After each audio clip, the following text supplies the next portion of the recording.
L'histoire qui s'écrit. À l'aéroport Charles de Gaulle, plus de 400 invités s'enregistrent pour le premier vol de l'A380 Paris-Montréal.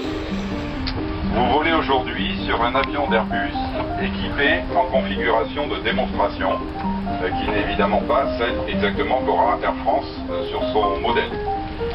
Après le service, vous pourrez le découvrir grâce à des visites organisées par notre équipage spécialement composé aujourd'hui de personnel navigant d'Airbus et d'Air France.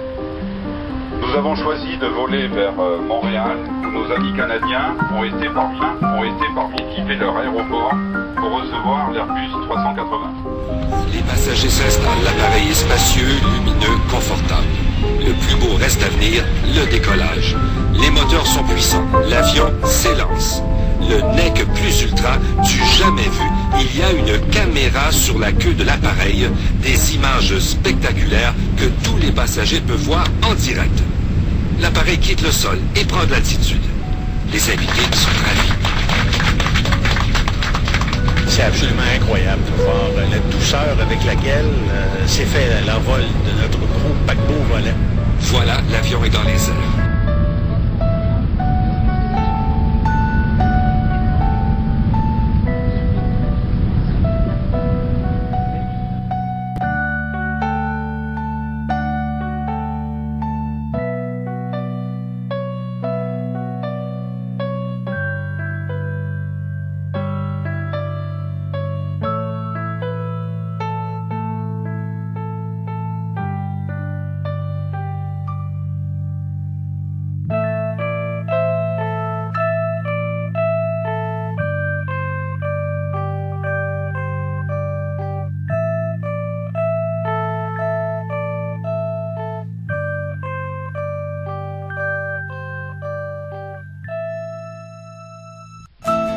One, two, three, go.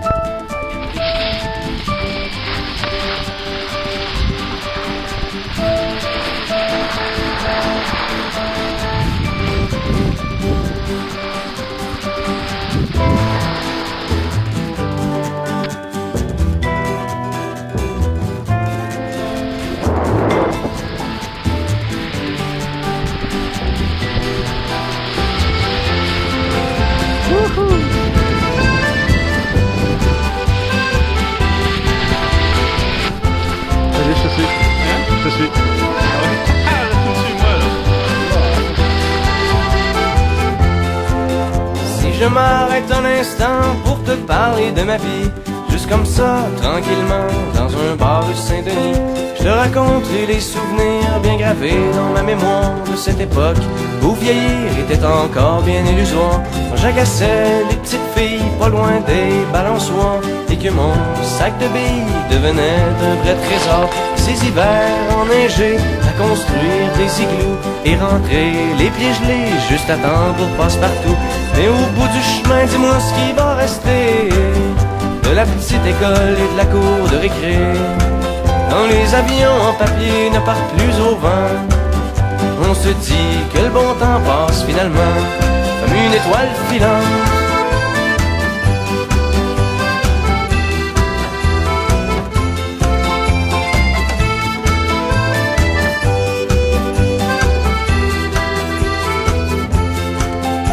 Je m'arrête un instant pour te parler de la vie. Je constate que bien souvent on choisit pas mais on subit, et que les rêves des ticus s'évanouissent ou se refoulent dans cette réalité crue qui nous embarque dans le moule. La trentaine, la bédaine, les morveux, l'hypothèque, les bonheurs et les peines, les bons coups et les échecs. Travailler, faire de son mieux, n'arracher, s'en sortir et espérer être heureux un peu avant de mourir. Mais au bout du chemin, dis-moi ce qui va rester de notre petit passage dans ce monde effréné. Après avoir existé pour gagner du temps, on se dira que l'on était finalement des étoiles filantes.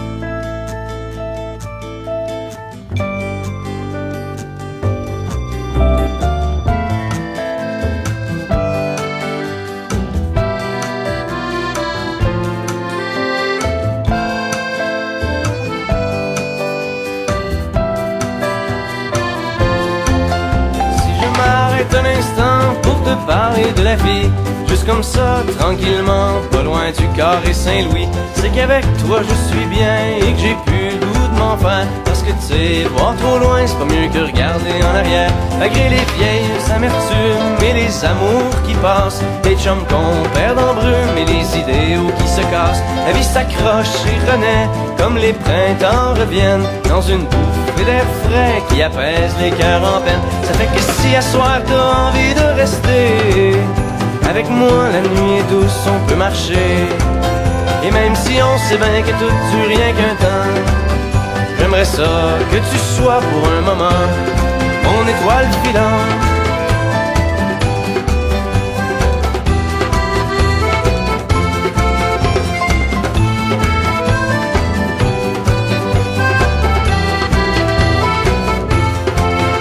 Et au bout du chemin, dis-moi ce qui va rester.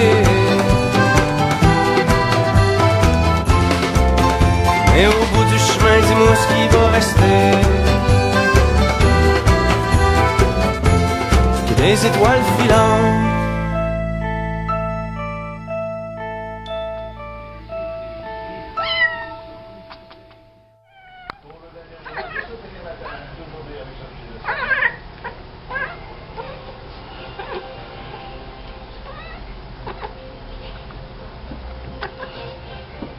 Bonjour à tous, une nouvelle affaire d'infanticide. Hier en Bretagne, le corps d'un bébé a été retrouvé dans un congélateur. C'est le père de la jeune femme qui a fait l'horrible